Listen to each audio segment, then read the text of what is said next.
இயேசுவின் பிள்ளைகளாக எப்போதும் மகிழ்ந்திருங்கள். இயேசுவின் பிள்ளைகளே எப்போதும் மகிழ்ந்திருங்கள். கஷ்டம்னு தெரிஞ்சும் இந்த வேலையை செய்யறதா? இவ்வளவு பெரிய நஷ்டம் என்று தெரிந்தும் இந்த பிசினஸ் செய்வதா? இவ்வளவு பிரச்சனை தெரிஞ்சும் இந்த வேலைக்கு போலாமா? பல பேர் பதட்டத்தோடு இங்கே வந்திருக்கிறீர்கள், கொஸ்டின் மார்க்கோட வந்திருக்கிறீங்க. போலாமா போக கூடாதா? கர்த்தர் இன்னைக்கு என்ன சொல்றாருன்னா, அங்கே நீ வாய்க்கால்களை வெட்டு, நீ வாய்க்கால்களை வெட்டு. பள்ளத்தாக்குக்கும் கர்த்தராகிய தேவன் தேவனாய் இருக்கிறார். விசுவாசத்தை விடாதே, நம்பிக்கையை விடாதே, உன் உழைப்பை விடாதே, ஜெபத்தை விடாதே, உபவாசத்தை விட்டு விடாதே, ஸ்தோத்திரத்தை விட்டு விடாதே. அந்த பள்ளத்தாக்கிலே வாய்க்கால்களை வெட்டு.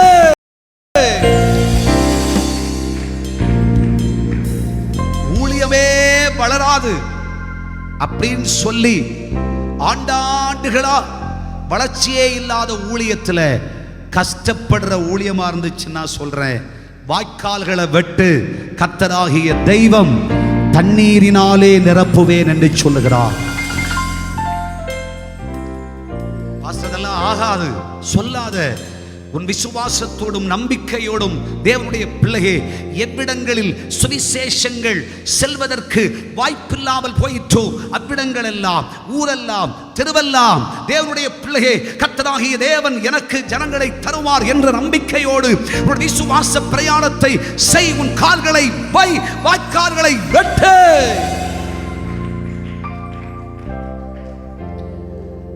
வாய்க்கால்களை வெட்டுங்கள். கர்த்தர் சொல்றார், வாய்க்காலை வெட்டுங்க. வெட்டினீர்கள் என்றால் வேதம் சொல்கிறது, இந்த வறட்சியின் பள்ளத்தாக்கிலே, இந்த கஷ்டம் நிறைந்த பள்ளத்தாக்கிலே நீங்கள் காற்றையும் காண மாட்டீர்கள், மழையையும் பார்க்க மாட்டீர்கள். இந்த வாய்க்கால்கள் எல்லாம் நிரம்பும், இந்த பள்ளத்தாக்கெல்லாம் நிரம்பும், தண்ணீரினால் நிரப்பப்படும். வறட்சி மாறும், நஷ்டங்கள் மாறும், கஷ்டங்கள் மாறும், துயரங்கள் மாறும், வேதனைகள் மாறும், இழப்புகள் மாறும், வியாதிகள் மாறும். ஹல்லேலூயா, ஆமென். அவர் பள்ளத்தாக்குக்கும் தேவனாய் இருக்கிறார். தேவனுடைய சபையை, கர்த்தருடைய ஜனமே, கர்த்தரை நம்பி வாழ்கிறவர்களே, கர்த்தரிடத்தில் பிரியம் உள்ளவர்களே, கர்த்தரிடத்தில் நேசம் உள்ளவர்களே, கர்த்தரிடத்தில் பாசம் உள்ளவர்களே, கர்த்தரிடத்தில் நம்பிக்கையாயிருப்பீர்கள் என்று சொன்னால் கர்த்தராகிய தேவன் உங்களுக்கு உறுதிபட சொல்லுகிறார், காற்றை காண மாட்டாய், மழையை பார்க்க மாட்டாய். அதுக்கு அர்த்தம் என்ன? ஆசீர்வாதத்துக்கு வாய்ப்பே கிடையாது. ஆமென், ஹல்லேலூயா. பெருமழை பெய்தாதானே இந்த பள்ளத்தாக்கு நிரம்பும். மழை பெய்ய வாய்ப்பே இல்லை, காற்றே இல்லை, மழையே இல்லை. எனக்கு வேலை கிடைக்க வாய்ப்பே கிடையாது, எனக்கு கல்யாணம் நடக்க வாய்ப்பே இல்லை. கர்த்தருக்கு ஒரு கைதட்டு கொடுங்க பார்க்கலாம். ஐயா, வீடு கட்டுறதுக்கு வாய்ப்பே இல்லை, என் குடும்பத்தில் ஆசீர்வாதம் வாய்ப்பே இல்லை. பரவாயில்லை, ஆமென்.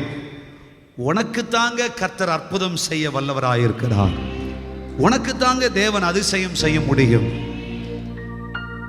காலம் தாமதித்ததோ, சமயம் தாமதித்ததோ, சூழ்நிலை சரியில்லையோ, இருதயம் வேதனைப்பட்டு இருக்கிறதோ, கண்ணீரின் அனுபவங்களை அனுபவித்துக் கொண்டு, துக்கத்தை சுமந்து கொண்டு, தெய்வமே எதற்காக பூமியிலே வாழ வேண்டும் என்று வாழ்க்கையை முடிச்சுக்கலான்னு சொல்லி இருதயத்தில் விரக்தியோடு கூட முடிவு செய்து, ஆண்டவரே நாளை காலை என்பது எனக்கு வேண்டாம் என்று இரவை கூட பார்க்க ராஜாமத்தோடு வாழ்க்கை முடிந்து போகட்டும் என்று சொல்லி துயரப்பட்ட கர்த்தருடைய பிள்ளையே,